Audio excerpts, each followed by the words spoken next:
જય હિન્દ વિદ્યાર્થી મિત્રો, હું છું એસઆઈ રાઠોડ અને આજે આપણે સૌ ફરીને મળીએ છીએ સિંધુ ખીણની સભ્યતાના ટોપિક નંબર 3 એટલે કે લોથલ અને ધોળાવીરા વિશે આજે આપણે ચર્ચા કરીશું.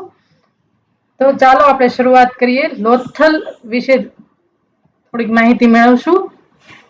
સિંધુ ખીણની સભ્યતા, જેમાંનો એક અંદરનો પોઈન્ટ છે લોથલ અને ધોળાવીરા વિશે.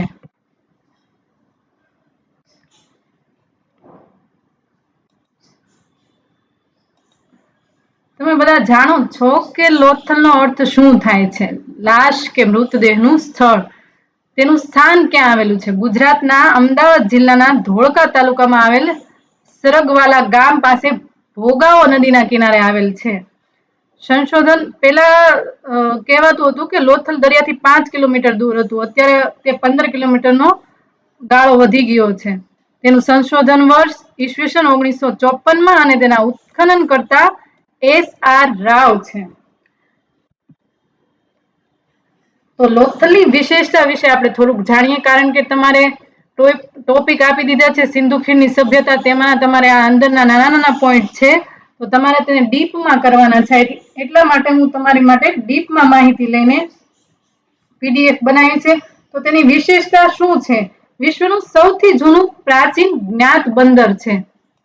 સૌથી જૂનું પ્રાચીન બંદર એટલે કે લોથલ એક વેપારી બંદર તરીકે અને એક ઔદ્યોગિક બંદર તરીકે પણ તે ઓળખાય છે. અહીંથી ધક્કો અને જહાજ બનાવવાનો ભાડો મળી આવ્યો છે. જહાજ લંગારવાની લંગર મળી આવી છે. ભારતનું સૌથી જૂનું આંતરરાષ્ટ્રીય બંદર, સૌથી જૂનું પ્રાચીન અને સૌથી જૂનું આંતરરાષ્ટ્રીય બંદર. તેમાં કપાસ તથા અકીકનું મોટું કેન્દ્ર હશે. મણકા બનાવવાની ફેક્ટરી મળી આવી છે. સંપૂર્ણ નગર ફક્ત એક જ કિલ્લાથી ઘેરાયેલું. આવો પ્રશ્ન પૂછાઈ શકે કે કયું નગર ફક્ત એક જ કિલ્લાથી અથવા નીચેનામાંથી કયા નગર ફક્ત એક જ કિલ્લાથી ઘેરાયેલા છે? તો હડપ્પીય સભ્યતાનું માત્ર એક જ આ સ્થળ છે જે સંપૂર્ણ એક જ કિલ્લાથી ઘેરાયેલું છે. એસઆર રાવે આને લઘુ હડપ્પા કહ્યું છે. લઘુ મોહેન્જો દડો તરીકે પણ ઓળખાવેલ છે. આગળ વાત કરીએ તો ત્યાંથી તમને શું શું વસ્તુ પ્રાપ્ત થઈ છે? તો આ તમને ખાસ વિધાન વાક્યમાં પૂછી શકે કે નીચેનામાંથી કઈ વસ્તુ લોથલમાંથી પ્રાપ્ત થયેલી છે અથવા શું નથી થયું? તો સૌથી જૂનો ગોદીવાડો એટલે કે જહાજને ધક્કો મારવાનો ગોદીવાડો મળી આવ્યો છે. જહાજ લંગારવાની લંગર મળી આવેલી છે. ફારસની ખાડીની એક મુહૂર, મણકા બનાવવાની ફેક્ટરી, ચોખા તથા બાજરાનું સાક્ષ્ય એટલે કે સાક્ષ્ય ત્યાં મળે છે. 2 મોઢાવાળા રાક્ષસનું અંકન, ઘોડાની મૂર્તિ, ત્રિયુગ્મ સમાધિ, 3 જણાને સમાધિ આપ્યો એ ત્રિયુગ્મ સમાધિ, હાથીના પૂર્ણ દાંત, વૃત્તાકાર અગ્નિવેદિકા અને દિશા માપવાનું યંત્ર એટલે કે હોકા યંત્ર વિશે માહિતી મળી છે ને તે સાધનો ત્યાંથી મળી આવેલા છે. જે લોકો કોઈ પણ પબ્લિકેશન વાંચી રહ્યા છે તેમને મારા વિડીયોથી કોઈ પણ નવો પોઈન્ટ જાણવા મળે છે તો તે નોટ ડાઉન કરી શકે. અને આ મારી પીડીએફ પણ હું લિંક યુટ્યુબ ચેનલની લિંક વિડીયોની નીચે હું અપલોડ કરી દઈશ, જેથી તમે પીડીએફ પણ મેળવી શકો છો. આગળ વાત કરીએ કે ધોળાવીરા વિશે વાત કરીએ. લોથલ વિશે વાત થઈ ગઈ. લોથલ વિશે આટલી માહિતી ઇનફ છે, કારણ કે મેં જીપીએસસી લેવલનો બેઝ ભેગો કરેલો છે. સ્થાન, ધોળાવીરાનું સ્થાન ક્યાં આવેલું છે? ગુજરાતના એક તો જિલ્લો કચ્છ જિલ્લોનો ભચાઉ તાલુકો અને એમાં ખદીર બેટ પર ધોળાવીરા આવેલું છે. તેનું સંશોધન વર્ષ 1960 છે અને તેનું ઉત્ખનન વર્ષ 1991 છે. એના ઉત્ખનન કરતા જેપી જોશી છે. હવે ધોળાવીરા વિશે થોડીક વિશેષતા જોઈએ. સિંધુ સભ્યતાનું સૌથી પ્રાચીન તથા સુવ્યવસ્થિત, સુંદર અને સૌથી મોટું શહેર. લઘુ હડપ્પા તરીકે લોથલ અને સૌથી પ્રાચીન અને આંતરરાષ્ટ્રીય બંદર કે ત્યારે લોથલ આવે છે. પરંતુ સિંધુ સભ્યતાનું સૌથી પ્રાચીન, સુવ્યવસ્થિત, સુંદર તથા સૌથી મોટું શહેર, જેનું ક્ષેત્રફળ 100 હેક્ટર છે. સિંધુ ખીણનું સભ્યતાનું એકમાત્ર નગર જે 3 સ્તરમાં વિભાજિત છે. આ પ્રશ્ન પણ પૂછાઈ શકે અથવા વિધાન વાક્યમાં વિધાન તરીકે પણ આવી શકે.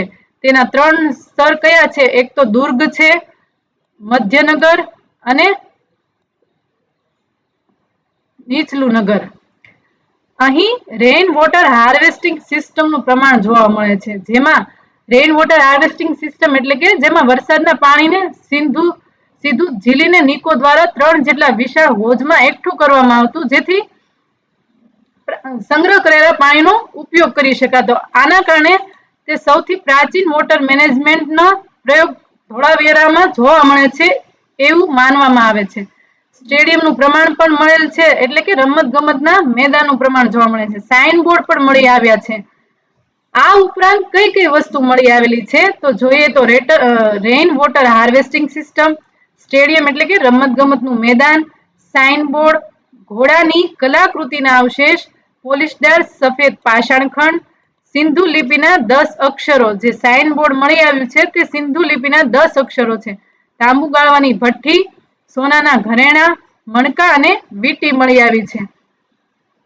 આગળ વાત કરીએ વિદ્યાર્થી મિત્રો, તેના અમુક ફેક્ટ્સની વાત કરીએ કે જે તમારે આઈએમપી છે. પાસા એટલે કે શતરંજ જે સિંધુ સભ્યતાની મુખ્ય રમત હતી. સિંધુ સભ્યતાની મુખ્ય રમત પાસા શતરંજ છે. ભારતમાં સૌથી વધુ હડપ્પીય સભ્યતાના સ્થળો ગુજરાતમાંથી મળી આવ્યા છે. એકમાત્ર ધોળાવીરા જે 3 સ્તરમાં વહેંચાયેલું હડપ્પીય નગર છે. પ્રશ્ન પૂછાઈ શકે કે કયું નગર 3 સ્તરમાં વહેંચાયેલું છે? હડપ્પીય નગર છે. સિંધુ સભ્યતા કાંસ્યયુગીન છે. કેવી છે? કાંસ્યયુગીન છે. ચોખાનું સૌથી પ્રાચીન પ્રમાણ લોથલમાંથી મળે. લોથલ અને કાલીબંગાનમાં ખેડાયેલા ખેતરના અવશેષો મળી આવેલા છે. હડપ્પાની મુહરો પર એક શૃંગી પશુ અંકિત જોવા મળે છે. કેવું? એક શૃંગી પશુ અંકિત જોવા મળે છે. હડપ્પાકાલીન મુહરો સૌથી વધુ મોહરો શેલખડીની બનેલી છે. હડપ્પાકાલીન જે મોહરો મળી આવેલી છે તે શેલખડીની બનેલી છે. આગળ વાત કરીએ. આશા રાખું કે તમને બધાને આ વિડીયો દ્વારા કંઈક માહિતી મળી હશે. આવીને આવી નવી માહિતી મેળવવા માટે તેમજ કંઈક ને કંઈક પોઈન્ટ જાણવા માટે મારી ચેનલ સાથે જોડાયેલા રહેજો. જે લોકોને સ્ટડી રિલેટેડ, હું હજી પણ કહું છું કે સ્ટડી રિલેટેડ કોઈ પણ ક્વેશ્ચન હોય તો તે કોમેન્ટમાં લખી શકે છે. આની પીડીએફ હું યુટ્યુબ ચેનલની લિંક મૂકી દઈશ અને જેની ઉપરથી તમને પીડીએફ ચેનલ મળી જશે. જે પણ વિદ્યાર્થીઓને એક્ઝામ રિલેટેડ કોઈ પણ પ્રશ્ન હોય તે કોમેન્ટ કરી શકે છે. મારી ચેનલ સાથે જોડાયેલા રહેજો. જય હિન્દ, જય ભારત.